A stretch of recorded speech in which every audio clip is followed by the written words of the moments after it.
Please. Help me stop the demons. Why? Unharmed by the light of the chosen king, indeed. Allow me to regale you with a tale. In an age long past, an incurable scourge ravaged mankind. A tiny menace that twisted men into monsters, the likes of which you've seen. In Lucis lived a savior who could cure the afflicted. His body would come to host myriad demons. Countless lives be spared. But a jealous king, one chosen by the crystal, ostracized and demonized this healer of the people, making a true monster of him. I gave you my name earlier, but you should know that it was not a name given to me at birth. Lucis Caelum is my proper name. You'll never guess whose name this linear was. No, killing you as mortal will bring me strange satisfaction. Playing on the crystal's power, arise as its champion. Only once the crystal and the king are no more, I know redemption. Come back soon. I shall keep your friends company until you are.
Strength, O chosen.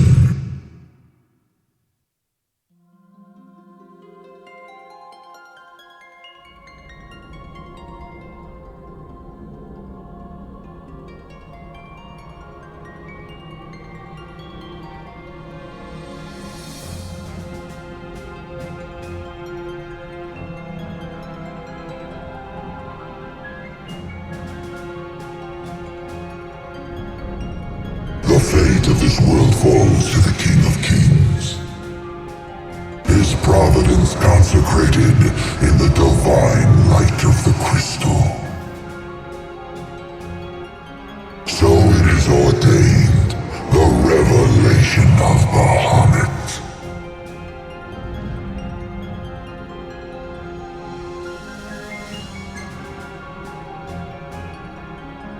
The heart of the crystal, wherein lies the soul of the star. And it is in this place that the king will gain the power to fulfill his calling.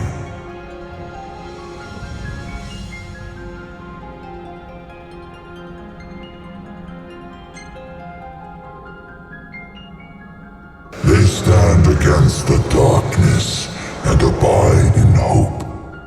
Sustained by faith unfaltering that their king shall arise and bring deliverance.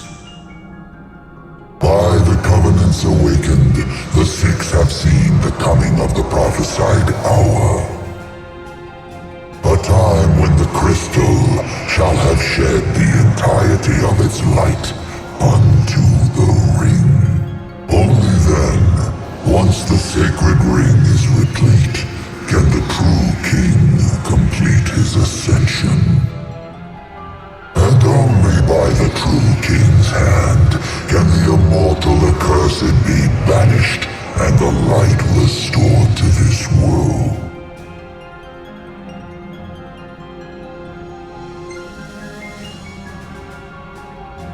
A man cursed with life eternal, whose immortality stems from the self-same scourge that wrought the demons. One so impure of body and soul was deemed unworthy of the crystal's light and forbidden to ascend. His mind twisted by spite and bent on revenge, the usurper came to bring darkness down upon our world. Only the true king, chosen by the crystal and guarded by his forebears, can end the accursed's madness.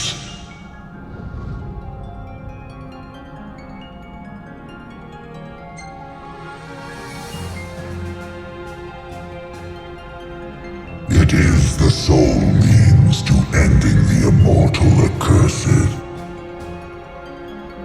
A power greater than even that of the Six, purifying all by the light of the crystal and the glaives of rulers past. Only at the throne can the chosen receive it, and only at the cost of a life his own.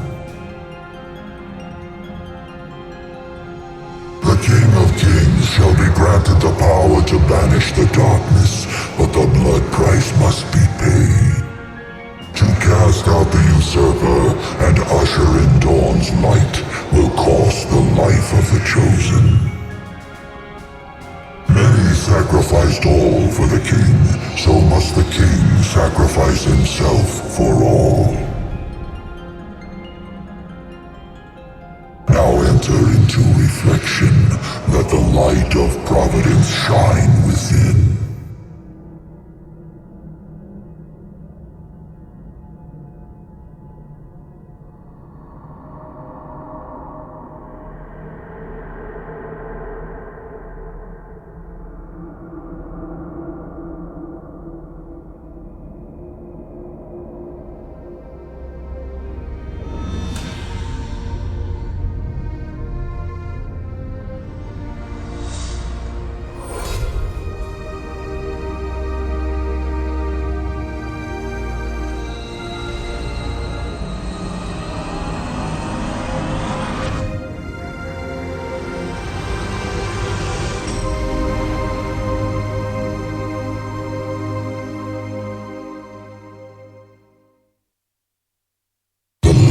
Waxes full.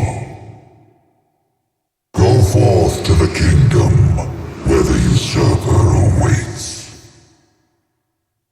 Reclaim the throne, and fulfill the calling of the true king.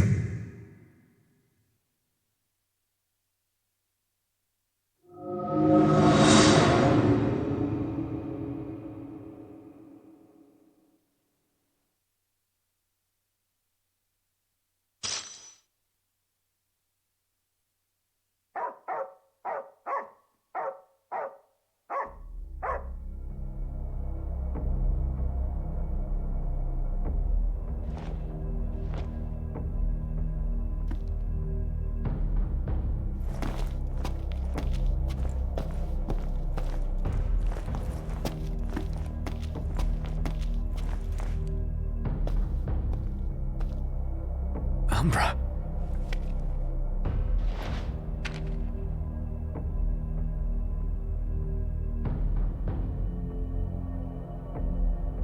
Be waiting in Hammerhead.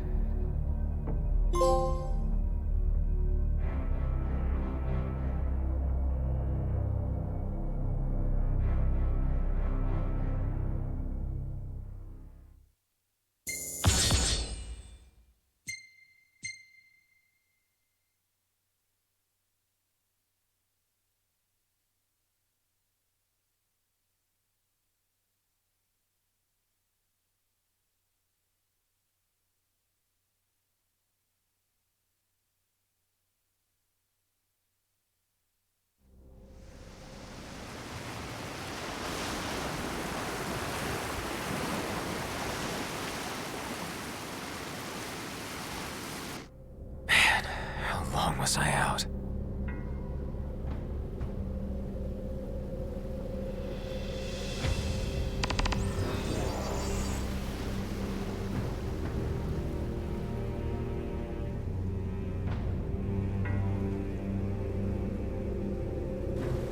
Demons everywhere. What the hell happened?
Last man standing.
What is it, boy? Something's coming.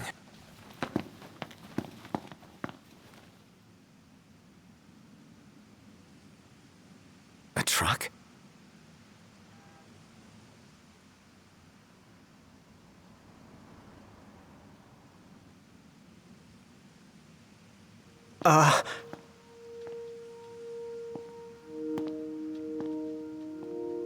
Yeah? It's me, Talcott. My grandpa served the Amicitia family. Talcott? Yeah. No way. Yes way. Welcome back, Your Majesty.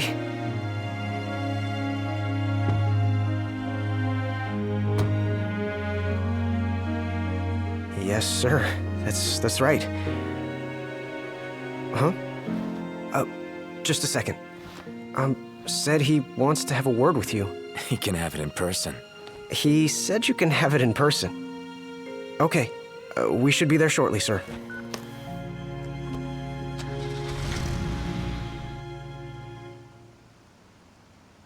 Wow. I can't tell you how good it is to see you again. Yeah, you sure look different, though. You think so?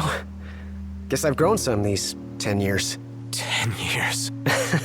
The guys must be pinching themselves right now. Where are they, anyway? Lestalem, more often than not, but they take a lot of trips to Hammerhead. For Miss Cindy. You know, back at the garage. She's a tough one, but when she needs a little extra muscle out on the road, she gives him a call. Huh. Oh, speaking of which, The guys said they're near Hammerhead right now, so we'll be meeting them there. You know, ever since you disappeared, Your Majesty, it's been nothing but nighttime non-stop. Lestalem still has light thanks to the power plant, so just about everyone's taken refuge there. Only there? Everywhere else has been abandoned. Demons moved in, forcing the people to move out. People still swing by the garage at Hammerhead from time to time, but it usually isn't for repairs. These days it's less of a service station and more of a slayer station, a base for demon hunting. The garage is still open though, one of the few places that is. So, Sid, he's still alive and kicking? He's kicking all right, just not as hard as before. He hasn't really been himself lately. At least, not since he moved out to Lestalem. Someone suggested he move the garage there too, but old man Sid wasn't having it. He called it a big fat chocobo turd of an idea. Said it just wouldn't be the same anywhere else. That sounds like Sid, all right. Miss Cindy said she didn't mind either way, so the garage will probably stay put for a while, and without any tinkering to do, Ignis's gourmet seafood is about all Sid has left to look forward to.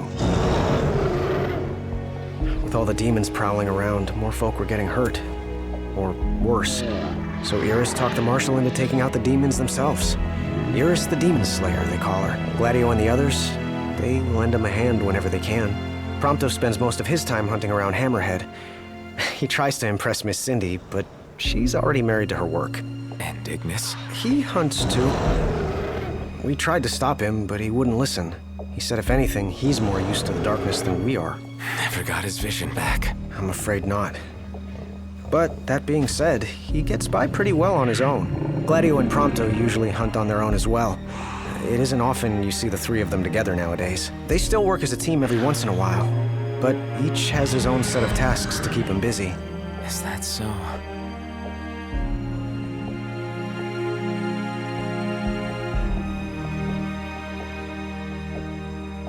We've arrived, Your Majesty. Everyone will be so happy to see you. Don't worry. I won't be going anywhere. If you have any other questions, please don't hesitate to ask.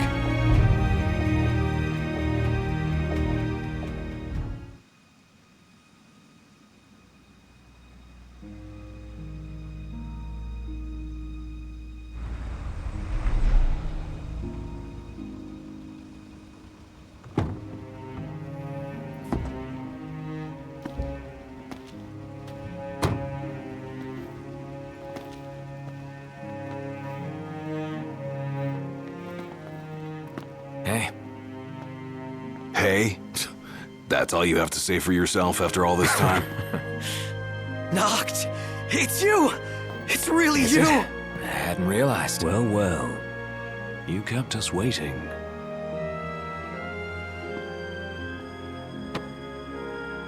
Not like I wanted to. We've got catching up to do. Let's head inside.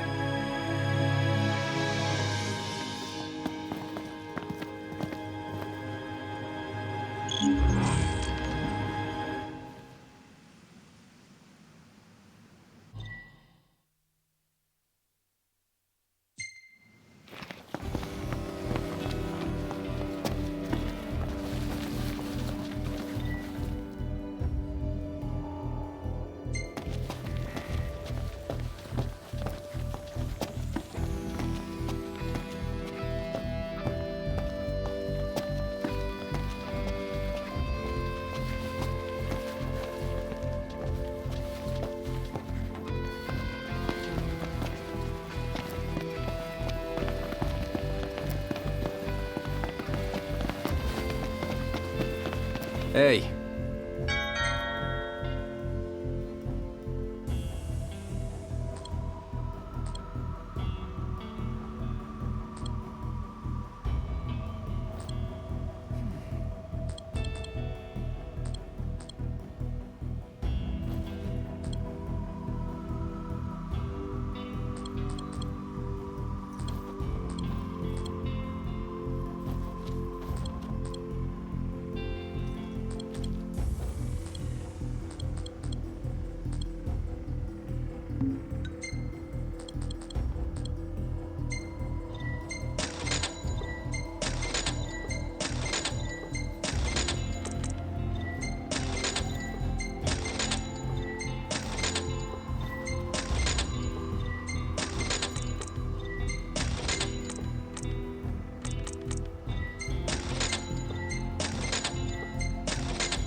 See you later.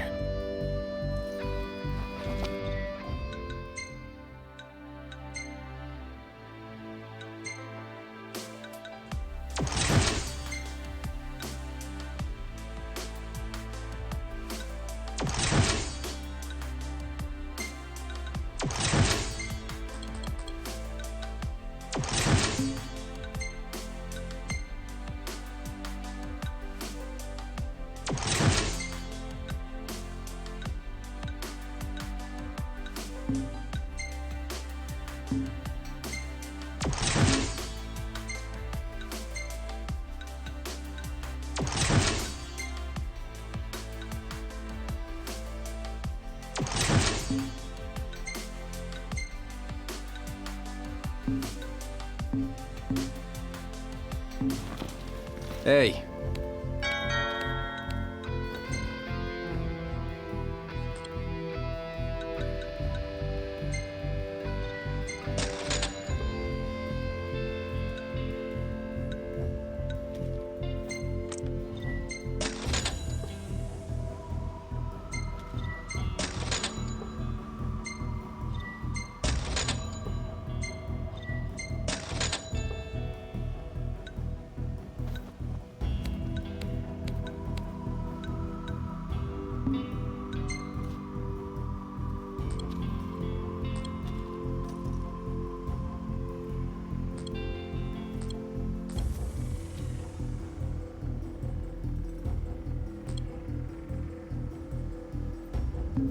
I'll see you later.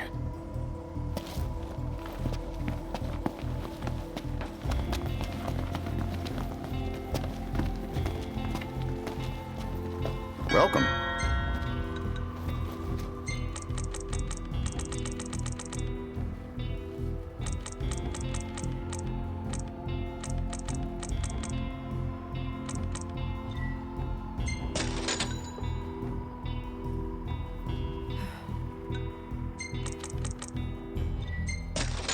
Come again.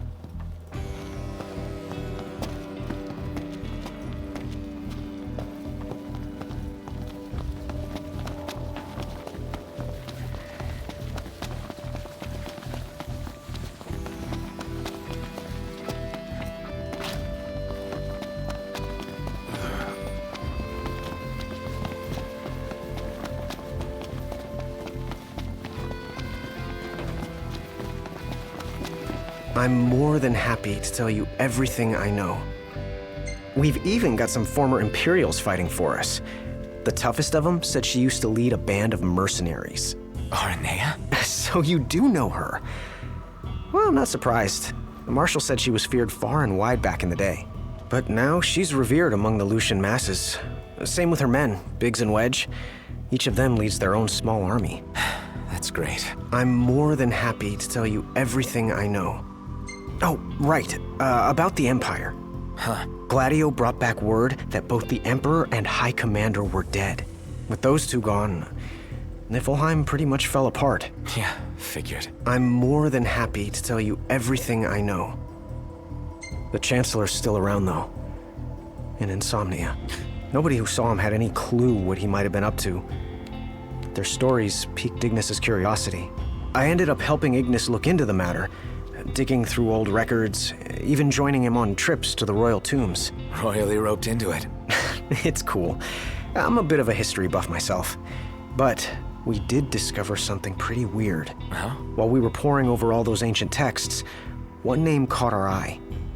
Ardens. Apparently he was hailed as a savior, healing all those who were ravaged by demons, only to end up branded a demon himself. A dubious charge, I'd say. By all accounts, he was just as human as you and me. I'm more than happy to tell you everything I know. On the bright side, we've come a little closer to understanding the demons. And? You see, I'd always thought they were animals, only more hideous and savage. But it turns out they're just ordinary people. Unlucky folk infected by something or other that transformed them into monsters. There's no known cure as of yet.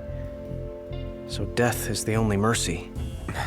I'm more than happy to tell you everything. We've got a lot of survivors pouring in from Accordo, too. What with all the demon attacks there as of late? Not like it's much better here. Lestalum's practically overflowing with refugees from Insomnia. The Empire's recovery assistance fell by the wayside, and demons overran the city. Thankfully, Iris and the Marshal managed to evacuate the civilians. Now there's no one left, except the demons. I spent my childhood in the Crown City. It's sad knowing it's gone, you know? Not for long.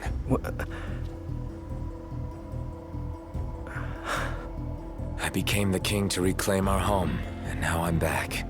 As promised. All these years and you remembered. You bet. I'm more than happy to tell you everything I know. Your Majesty, do you remember my grandfather? Yeah. There's something I wasn't able to tell you back then. Grandpa died because of me. It was my fault. An Imperial officer approached me in town, asked if I was from the Crown City. And that was just the beginning. What brings you here, young man? You didn't come here by yourself, did you? Oh, your grandfather's a butler at a manor. How very grand.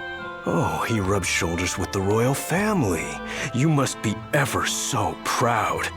I answered him without thinking. A little after that, the man showed up at our hotel. Talcott. Think what you will of me, but please know that Grandpa didn't give you away. Listen. Yeah? You're not a kid anymore. You should know by now what happened that day wasn't your fault. None of it. You know, it's hard to ask someone about their pain, but it's just as hard to share your own with someone else. I appreciate you opening up to me, and I swear I'll make things right. But believe me when I say nobody blames you. Not me, not your grandpa. Trust me, you have the king's word. I suppose you're right, Your Majesty. Thank you. Safe travels, Your Majesty.